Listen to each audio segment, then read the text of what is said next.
saya harus bersujud di hadapan kaki kalian, maka akan saya lakukan.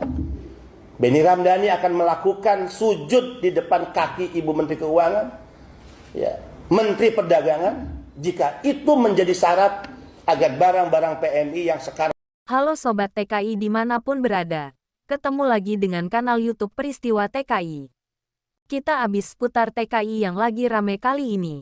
Kepala BP3MI Benny Ramdhani mendesak pemerintah dalam hal ini pihak Bea Cukai, Menteri Keuangan, dan Menteri Perdagangan agar barang-barang kiriman milik TKI dari manapun untuk tidak ditahan di pelabuhan. Bila alasannya belum diresmikan peraturan baru terkait dengan kiriman barang para pahlawan devisa, sebaiknya barang-barang yang sedang tertahan di pelabuhan segera dikirimkan ke alamat keluar TKI secepatnya agar barang-barang tidak rusak, terutama makanan. Pak Benny Ramdhani juga berpesan agar pihak Bea Cukai atau pemerintah tidak mencurigai barang-barang kiriman milik TKI tersebut digunakan untuk bisnis. Karena mereka membeli barang-barang tersebut dengan kerja keras dan dikirimkan untuk membahagiakan keluarga di kampung halamannya. Contoh kasus beberapa waktu lalu, ada TKI yang mengirim barang dan jajanan untuk orang tua dan anaknya yang sedang berulang tahun, tapi ditahan oleh oknum pihak Bea Cukai. Ini sangat menyakiti hati mereka para pahlawan devisa. Ya sudah, yuk kita simak video selengkapnya dari Pak Benny Ramdhani. Untuk lebih mendorong agar peraturan sebagaimana hasil rapat terbatas dengan Presiden segera keluar, saya mengirimkan surat kepada Menteri Keuangan, ya, di awal bulan Oktober. Yang kemudian surat itu saya posting di Facebook saya. Saya membuat video pendek bahkan. Ya. Artinya, kalau rakyat membuat video pendek menyampaikan keluhan itu kan biasa. Kalau sekelas kepala badan sampai menyampaikan keluhan terbuka melalui media sosial, ini artinya apa? Ini artinya adalah ada sesuatu yang menjadi kegelisahan kita bersama, kegelisahan juga BP2MI, menangkap kejengkelan dan kemarahan pekerja migran Indonesia, maka mau tidak mau kepala badan harus melakukan itu. Bahkan kalau kemarin yang rapat keputusan kemarin kapan, Pak? Enggak, yang 27. Yang kemarin resumenya 27 November. Kalau kemarin 27 November belum ada keputusan, saya berencana akan membuat video dengan kalimat, saya katakan mungkin begini. Ibu Menteri Keuangan, Ibu Sri Mulyani, Bapak Menteri Perdagangan, Bapak Zulkifli Hasan, jika untuk peraturan yang diinginkan oleh PMI agar mereka mudah mengirim barang, tidak ada penahanan-penahanan di bandara, di pelabuhan, ya, saya harus bersujud di hadapan kaki kalian, maka akan saya lakukan. Benny Ramdhani akan melakukan sujud di depan kaki Ibu Menteri Keuangan, ya, Menteri Perdagangan, jika itu menjadi syarat agar barang-barang PMI yang sekarang tertahan sudah 2 bulan, 3 bulan, 4 bulan, ya, harus saya lakukan. Tapi kemarin 27 kita sudah mendapatkan informasi bahwa rapat kementerian lembaga, walaupun tadi ya harusnya 2 minggu perintah Presiden tapi lama, sudah menghasilkan beberapa keputusan. Yang keputusan itu akan saya juga bacakan dan nanti dokumennya kita akan upload juga di media sosial BP2MI sebagai bentuk keterbukaan dan transparansi kita. 6. Berdasarkan informasi, data kontainer yang berisi barang kiriman PMI yang tertahan di pelabuhan sebagai berikut. Tanjung Perak 67 kontainer, Tanjung Emas 35 kontainer, sedangkan di Tanjung Priuk 0, jumlah 102 kontainer. Saudara-saudara, para jurnalis, teman-teman media, siapa yang tidak sakit hati dan marah, dan jika itu juga terjadi pada kami. Saya misalnya mengirim dari luar negeri, ya, hadiah untuk ulang tahun anak saya. Saya mengirim kado yang sangat spesial yang saya ingin berikan pada ibu bapak saya. Dan tidak ada hari istimewa itu yang bisa digantikan. Tidak ada hari istimewa itu, hari spesial itu yang bisa digantikan dengan hari-hari yang harusnya negara bertanggung jawab lembaga tertentu. Tapi saya ragu, ya, saya ragu Ada nggak yang berani bertanggung jawab atas penahanan barang itu sehingga makanan-makanan yang rusak itu atas dasar tanggung jawab moral negara kemudian oke, ini kesalahan kami, kemudian kami ganti. Surat yang kami kirim ke Menteri Keuangan adalah surat yang jelas saya katakan jika karena aturan yang sedang dibahas ya belum selesai maka tidak ada alasan untuk menahan barang-barang itu. Artinya apa? Aturan yang sedang dibahas kan tentang relaksasi, tentang pemberlakuan berapa nilai ya pengurangan biaya kiriman barang PMI kan itu yang sedang diatur. Artinya kalau ini belum selesai ya sudah barang tetap dikeluarkan, aturan yang sedang dibahas belum diberlakukan kan gitu.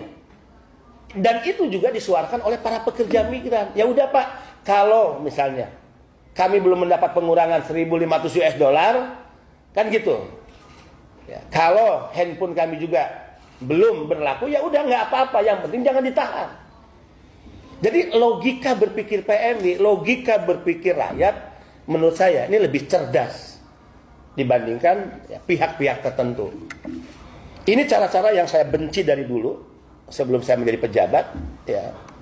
Karena dalam prinsip bernegara, negara itu berkewajiban kehadirannya membahagiakan rakyatnya. Sangat sederhana, sangat filosofis. Kalau negara hadir dengan segala tete bengek peraturannya hanya untuk mempersulit rakyatnya, maka itu yang disebut negara gagal. Negara itu kan hadir lahir untuk apa? Membahagiakan rakyatnya. Agar kebahagiaan itu terwujud dan tidak satu dengan yang lain warga negara, terjadi chaos, maka dibuatlah regulasi aturan. Sehingga muncul tertib sosial, sehingga muncul tertib hukum. Itu teori gitu. Jadi kalau negara menciptakan sebuah aturan, adanya kebijakan yang mempersulit, membebani, ini bukan bernegara. Ya. Kita sedang membangun sebuah kekuasaan, bukan pemerintahan. Jadi atas nama pekerja migran Indonesia tentu saya jengkel, saya juga marah terhadap situasi ini, dan saya sudah gambarkan tadi ya, kita bisa merasakan dengan kebatinan kita, orang dengan hasil keringat mereka, darah mereka berjuang di luar negeri yang sebagian gajinya disumbangkan negara hanya untuk mereka menyerahkan, memberikan kado yang mereka beli untuk keluarganya, ibu bapaknya ulang tahun, anaknya ulang tahun. Barang itu tidak sampai di hari istimewa, hari ulang tahun karena tertahan di pelabuhan. Makanan-makanan yang mau dikirim agar dinikmati oleh keluarganya itu juga rusak. Dan saya yakin tidak ada pihak yang berani bertanggung jawab untuk mengganti semua itu. Jumlahnya begitu banyak, tadi sudah saya sampaikan ya. Ada 67 kontainer tertahan di Tanjung Perak ya, ada 35 kontainer tertahan di Tanjung Emas, jumlah 102 kontainer. 7. Di sisi lain, pengiriman barang-barang PMI di dalam kontainer tersebut dilakukan lewat beberapa perusahaan jasa titipan (PJT) yang sebagian besar masuk kategori barang bukan baru, ya, seperti baju, sepatu, tas, makanan, mainan, alat masak, alat elektronik dan sejenisnya, sehingga terkena pelarangan pembatasan lartas dalam Permendak tersebut. Nah, kalau di antara kontainer itu ada barang-barang milik pihak lain juga, kan bisa dilakukan seleksi atas barang itu. Barang milik siapa, dikirim oleh siapa, integrasi dengan data Cisco, bukan namanya, ini PMI, ini PMI, ini PMI, ini bukan. Oke, yang bukan tahan. Yang PMI keluarkan. Itu yang kita harapkan. Kan tidak sulit sebetulnya. Karena setiap pengiriman barang dalam satu kontainer, ya, pihak penerima, ya, termasuk pihak pelabuhan, akan mendapatkan data. Ini barang dari mana, dari negara mana, siapa pengirimnya. Oke, integrasi dengan data Cisco, pengirim ini siapa, mana yang PMI, mana bukan PMI, tinggal dipisah. PMI keluarkan. Jadi tidak ada yang sulit. Kadang yang mempersulit itu ya kita sendiri, ya, pihak-pihak, ya, oknum-oknum sendirilah.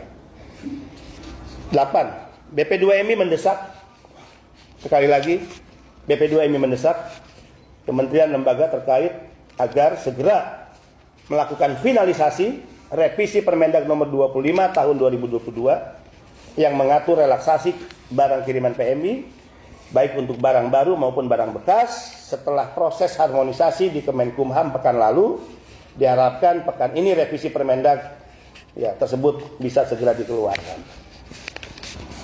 Mohon ya, tadi saya katakan, jika syaratnya Ibu Menteri Keuangan yang terhormat, jika syaratnya Pak Zulkifli Hasan yang terhormat, saya harus bersujud ya di kaki Anda berdua demi bebasnya, dilepasnya, dikeluarkannya barang-barang milik pekerja migran Indonesia.